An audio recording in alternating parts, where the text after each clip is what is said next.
Betul ke genting Highland ni dibina atas batuan yang penuh dengan rekahan?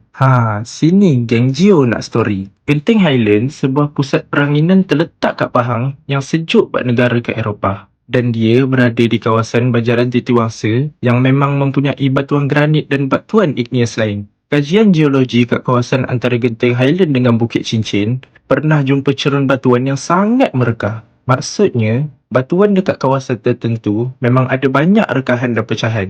Tapi, kenapa benda ni penting? Sebab rekahan ni boleh jadi laluan untuk air masuk ke dalam batuan. Bila hujan lebat, air boleh meresap melalui rekahan tadi dan mempengaruhi kekuatan serta kestabilan cerun. Batuan yang dah merekah dan terluluh hawa boleh jadi lebih mudah untuk jatuh atau menyebabkan kegagalan cerun. Malah, kawasan genting sempah yang berdekatan juga pernah mengalami masalah seperti tanah runtuh dan aliran puing, terutama dalam kawasan batuan granit yang dah mengalami luluh hawa.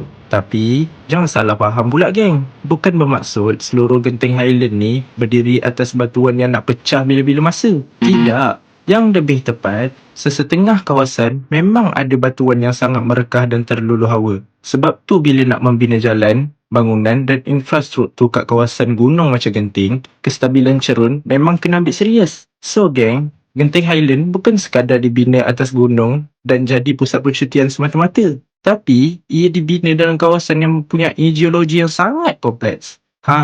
Dapat something?